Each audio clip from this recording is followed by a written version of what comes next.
Hello, a warm welcome to all from SGT University. I, Sonia Yadav from Faculty of Pharmacy.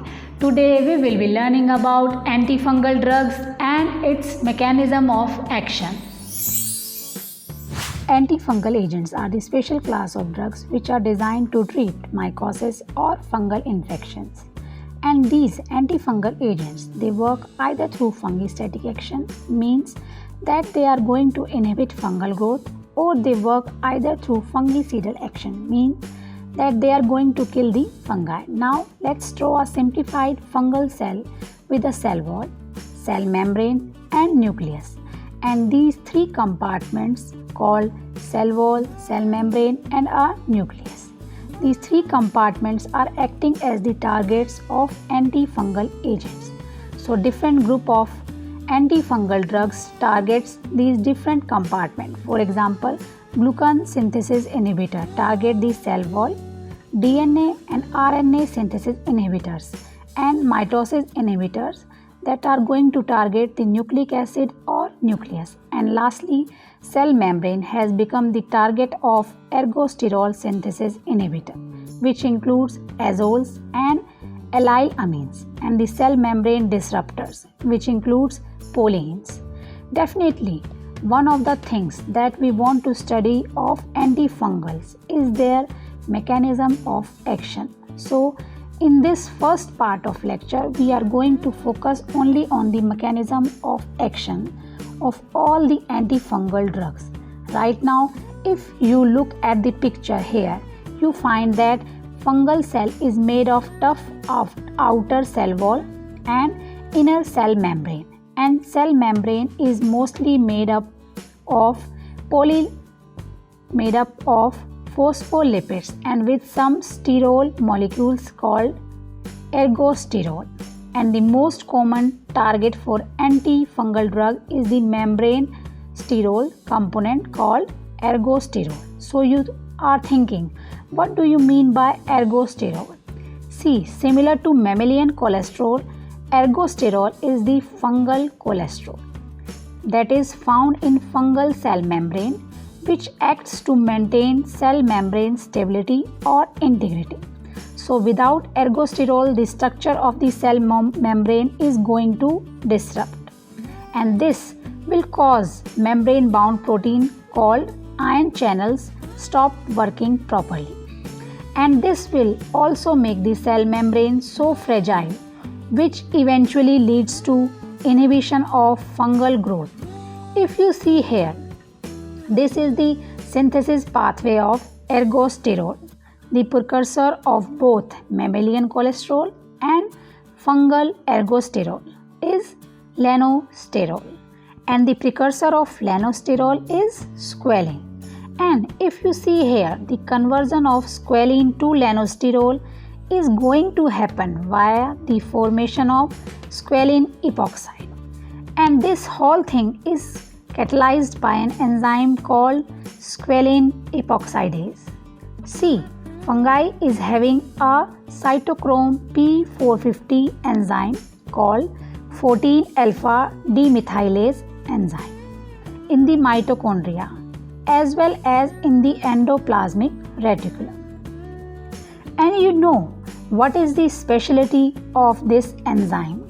See, this enzyme is going to convert lanosterol to ergosterol, as I said earlier.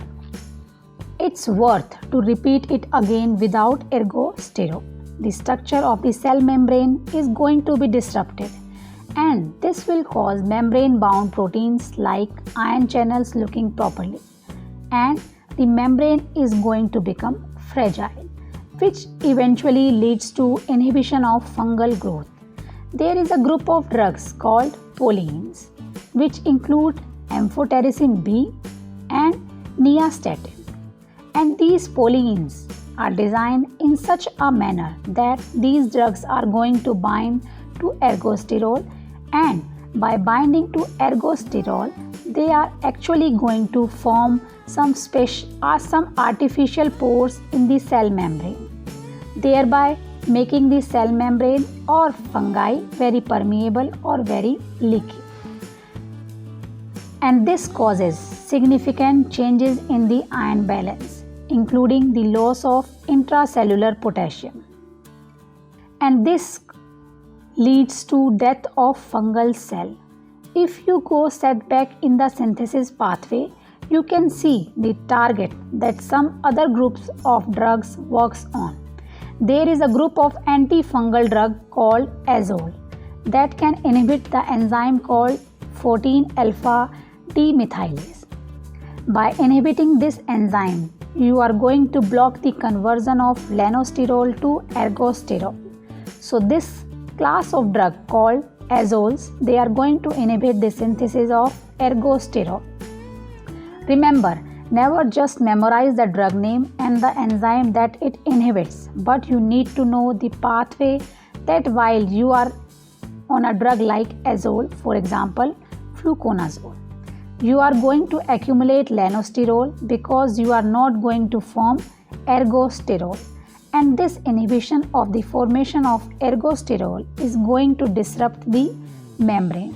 Thereby, the fungal cell dies. Now, if you back up much earlier in that whole synthesis pathway, you will see that target with the drug called terbinafine is going to work on. It blocks an enzyme called squalene epoxidase, an enzyme that converts squalene into squalene epoxide. Eventually, this will inhibit the production of ergosterol as well. But the specific action of terbinafine will result in the accumulation of squalene, which is toxic to the fungus.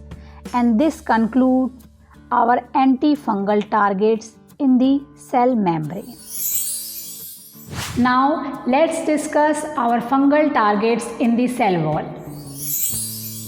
As I said earlier, fungal cell wall is made up of a strong outer cell and inner cell membrane, and this outer cell wall is made up of carbohydrate molecules. The question is, what makes these fungal cell wall to be so strong? Do you think it's just the presence of carbohydrate molecules in the cell wall which make it strong? The answer is no. See, some fungal species have beta-glucans, which are polysaccharide polymers that are cross-linked with other carbohydrate molecules to make a strong cell wall. Do you know how these beta-glucans are produced?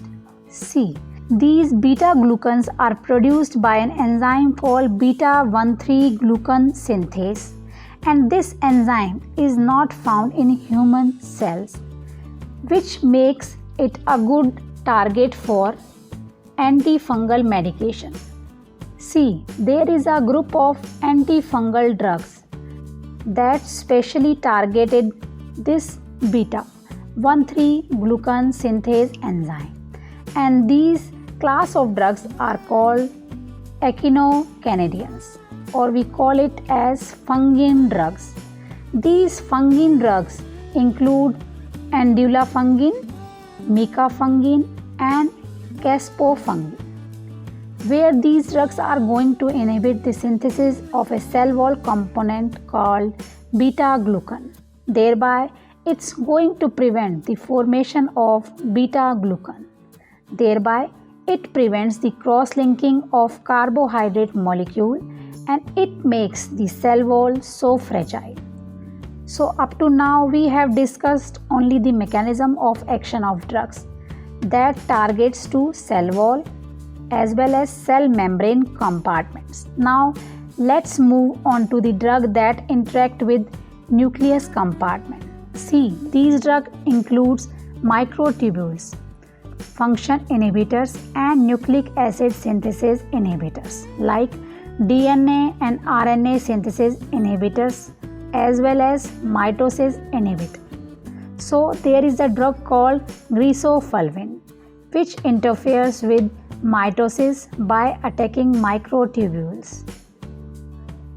You know, microtubules are vital for mitosis. So by attacking the microtubules, greaseprevir is going to effectively prevent the fungus from replicating. there is a drug called flucytosine or 5-fluorocytosine, or simply 5-FC in short. And this so-called flucytosine is converted to 5-fluorouracil or by a special type of fungal enzyme called fungal cytosine deaminase enzyme. See, you recognize 5-fluorouracil as an anti-cancer drug. In other words, if you understand the mechanism of flucytosine or 5-FC, you also know the mechanism for 5-fluorouracil. So 5-fluorouracil forms 5-fluorodeoxyuridine monophosphate, which is abbreviated to 5-DUM. In short, now what does this 5-fluorodeoxyuridine phosphate is going to compete with these so-called 5-FDUM is going to compete with deoxyuridine monophosphate for the enzyme thiamidylate synthase. So these drugs inhibit thiamidylate synthase, an enzyme that convert deoxyuridine monophosphate into deoxythiamine monophosphate. So when you give this drug called flucytosine or 5-fluorocytosine or 5-fluorouracil, then these cells, they can't form thiamine. Therefore, fungal cell stops producing DNA and RNA, and this lead to death of fungi.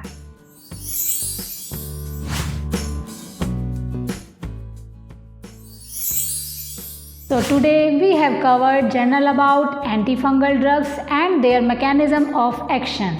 And the next time we meet, we will be exploring each class of antifungal drugs. Keep learning, keep growing. See you next time.